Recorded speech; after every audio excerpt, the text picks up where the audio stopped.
అసలు యూపీఎస్సి అంటే ఏంటి sir? Union public service commission. Union public service commission అంటే అందరూ ఆరాటపడే ఐఏఎస్ ఐపీఎస్లు మాత్రమేనా? ఆ ప్రెస్టీజియస్ పోస్టులు ఒక్కటేనా? ఇదైతే సెటిల్ అయిపోతుందా? ఒక చిన్న యూపీఎస్సి అనేది రాజ్యాంగబద్ధమైనటువంటి బాడీ.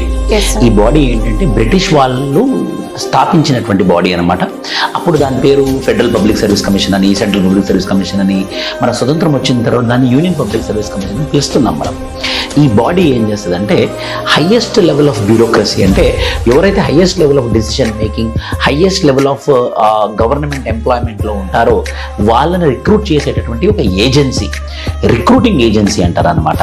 సో ఇది ఏం చేస్తుందంటే ఎగ్జామ్ కండక్ట్ చేస్తుంది. ఓన్లీ ఐఏఎస్ కాదండి, ఇండియన్ అడ్మినిస్ట్రేటివ్ సర్వీస్ కానివ్వండి, ఇండియన్ ఇంజనీరింగ్ సర్వీస్ కానివ్వండి, నేషనల్ డిఫెన్స్ అకాడమీ కానివ్వండి, లేకపోతే ఈపీఎఫ్ఓ కానివ్వండి, ఇలా పలు సెంట్రల్ గవర్నమెంట్ ఉద్యోగాలకి ఈ పర్టికులర్ బోర్డు అనేది ఎగ్జామినేషన్ కండక్ట్ చేస్తుంది. ఇందులో ప్రతిష్టాత్మకమైనటువంటిది ఏంటంటే ఐఏఎస్ ఐపీఎస్ ఈ ఎగ్జామ్. దీనికి పేరు ఏంటంటే సివిల్ సర్వీసెస్ ఎగ్జామినేషన్ అని పేరు అన్నమాట. సో ఈ ఎగ్జామ్ ప్రతి సంవత్సరము ఒక ఖచ్చితంగా 1000 పోస్టులతో, మినిమం 1000 పోస్టులతో నోటిఫికేషన్ ఇస్తుంది అనమాట. ఆ నోటిఫికేషన్ ఫిబ్రవరిలో వచ్చి, ప్రిలిమ్స్ ఎగ్జామినేషన్ మేలో ఉండి, ఆగస్టు సెప్టెంబర్లో మెయిన్స్ పెట్టి, జనవరి ఫిబ్రవరి మార్చ్లో ఇంటర్వ్యూస్ కండక్ట్ చేసి, ఏప్రిల్ కల్లా రిజల్ట్ వచ్చేస్తుంది అనమాట ఖచ్చితంగా.